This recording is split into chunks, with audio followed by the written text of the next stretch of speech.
Assalamualaikum warahmatullahi wabarakatuh. Sebelumnya perkenalkan kami dari kelompok 2 kelas D1 Histologi Hewan.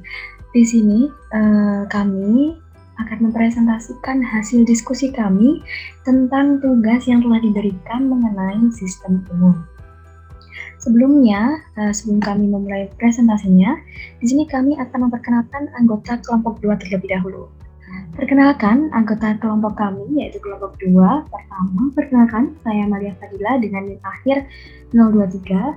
Kedua yaitu Fadila Larasati dengan NIM akhir 024. Dan yang ketiga ada Kak Yuliana dengan NIM akhir 025. Dan yang terakhir ada Hadrian Gaudentius dengan NIM akhir 026. Lanjut. Baik, untuk pokok bahasan yang akan kami bahas pada presentasi kali ini ada dua persoalan masalah yang akan kami jawab pada presentasi kali ini. Dan untuk apakah pokok bahasan yang akan kami jawab pada presentasi kali ini adalah yang pertama, apakah perbedaan dari respon imun non-spesifik dan spesifik? Kemudian yang kedua, bagaimana perbedaan jaringan limfoid primer dan sekunder dalam hal tahap maturasi limfosit dan pengenalan antigen, serta sel penghasil serabut retikular beserta cirinya. Baik, untuk persoalan yang pertama, yaitu apakah perbedaan dari respon imun spesifik dan spesifik? Nah, untuk yang pertama ini, kami membedakannya sesuai dengan persoalannya, yaitu yang terdiri dari A, pembedanya yaitu komponen seluler, kemudian yang B, komponen humoral, dan yang C adalah spesifitas kerja. Dalam hal komponen seluler, respon imun non-spesifik terdiri dari 5 bahan penting atau komponen seluler penting yang telah kami ringkas, yaitu yang pertama ada makrofag, kemudian yang kedua ada sel natural killer, kemudian yang ketiga ada granulosit yang terdiri dari berbagai sel darah putih, misalnya basofil, eosinofil, dan neutrofil. Kemudian yang keempat ada sel mast, serta yang kelima adalah komplement.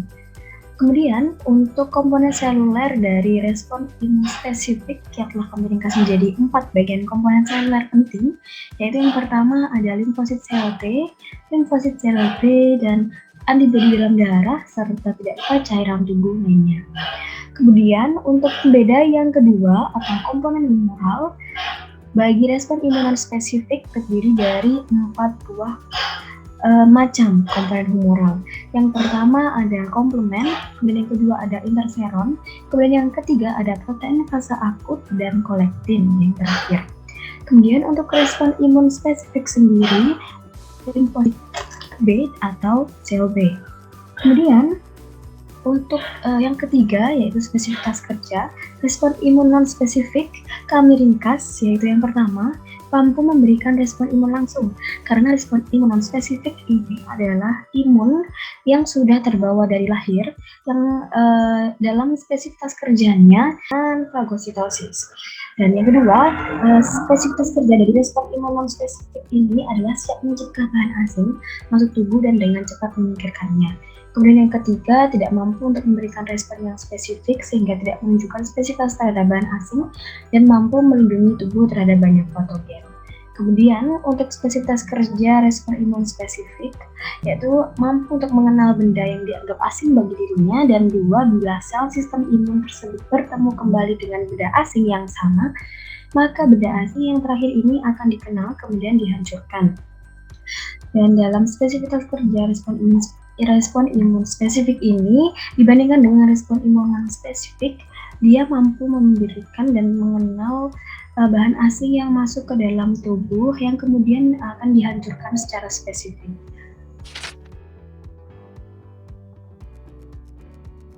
Pembeda selanjutnya adalah pembentukan sel memori. Pada sistem imunitas non-spesifik atau sistem imunitas bawaan, tidak ada pembentukan sel memori, dikarenakan sistem imunitas ini bekerja dengan mengadakan respon terhadap zat asing walaupun tubuh sebelumnya tidak pernah terpapar oleh zat tersebut. Respon imunnya bekerja secara cepat dan non-spesifik, sehingga tidak ada komponen sel yang mampu menyimpan memori dan mengenali antigen yang sebelumnya pernah masuk ke dalam tubuh. Sedangkan pada sistem imunitas spesifik atau sistem imunitas adaptif, Responnya tidak secara langsung, melainkan dengan adanya aktivitas makrofag atau antigen presenting cell yang memproses antigen sehingga menimbulkan interaksi dengan sel-sel imun.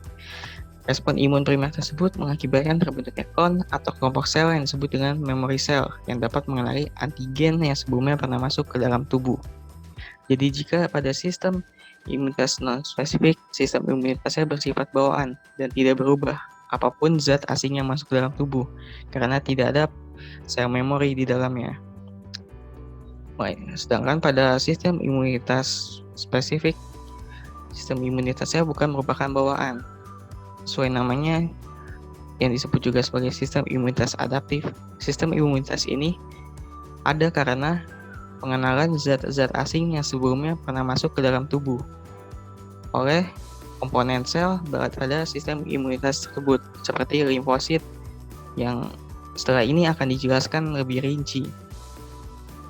Kemudian pembeda selanjutnya ada tidaknya perbaikan respon pada kontak berulang dengan antigen yang sama. Pada sistem imunitas non-spesifik yang tidak menghasilkan sel memori, tentu tidak ada perbedaan apabila terjadi kontak berulang dengan antigen yang sama, karena tidak ada sel memori yang mampu mengenali antigen. Sedangkan pada sistem imunitas spesifik, ada perbaikan respon pada kontak berulang dikarenakan mempunyai sel memori.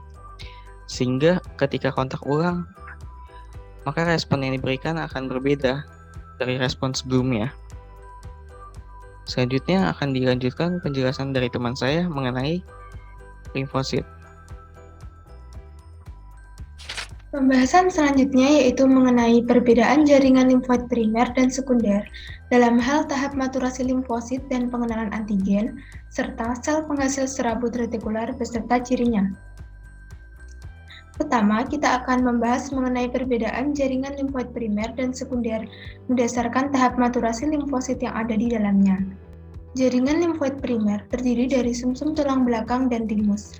Jaringan limfoid primer ini berfungsi dalam produksi dan pematangan limfosit.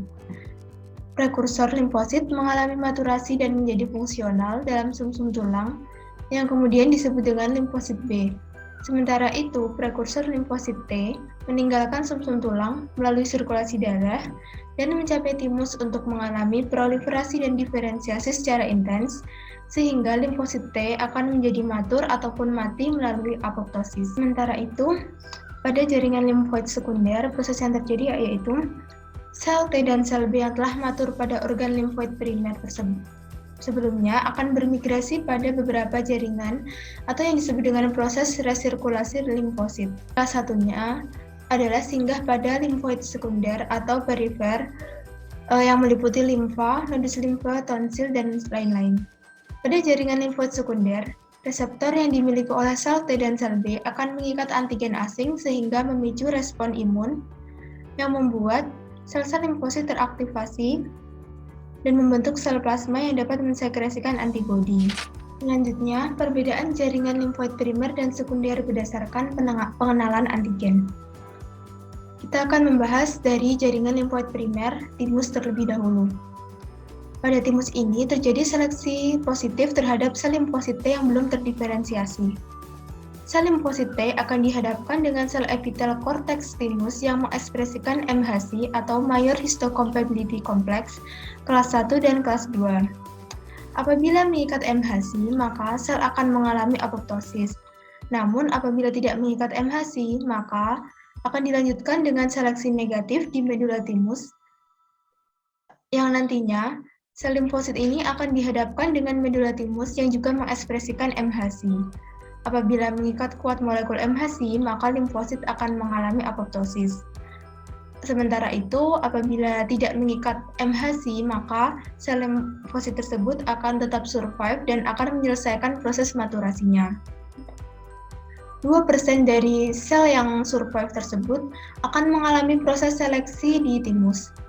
Seleksi tersebut akan dipengaruhi oleh faktor protein CD4 dan CD8, sehingga nantinya akan dihasilkan dua limfosit T, yaitu limfosit T helper dan limfosit T sitotoksik. Pada limfosit T helper, hanya mempertahankan protein CD4, sedangkan pada limfosit T sitotoksit hanya mempertahankan protein CD8. Selanjutnya, pada jaringan limfoid primer, bone marrow atau sumsum tulang. Pada sumsum tulang terdapat seleksi negatif dalam proses maturasi sel limfosit B. Limfosit B akan dikenalkan dengan protein tubuh atau self-antigen, dan apabila dikenali sebagai molekul asing, maka sel limfosit akan mengalami apoptosis. Berikutnya, pada jaringan limfoid sekunder. Sel-sel limfosit yang telah matur akan mengalami kontak dengan antigen asing. Untuk mengumpulkan antigen, organ-organ ini akan membentuk serangkaian filter yang selalu memonitor isi cairan ekstraseluler, termasuk darah, cairan jaringan, dan getah bening. Jaringan limfoid sekunder memiliki limfosit T dan B serta makrofag untuk menyaring dan kontak dengan antigen. Kontak dengan antigen tersebut memungkinkan sel limfosit teraktivasi dan terspesialisasi. Baik, untuk soal selanjutnya yaitu sebutkan sel penghasil serabut retikular beserta dengan cirinya. Serabut retikuler itu dihasilkan oleh sel retikuler. Sel-sel retikuler itu memiliki ciri bentuknya gelendong besar yang pipih dengan tonjolan sitoplasma panjang yang melingkupi serabut-serabut retikulernya. Nukleusnya juga relatif besar. Nantinya, ia akan terwarnai pucat pada pewarnaan hematoksilin eosin dengan benang-benang kromatin yang halus, serta memiliki nukleoli sebanyak 1 atau 2.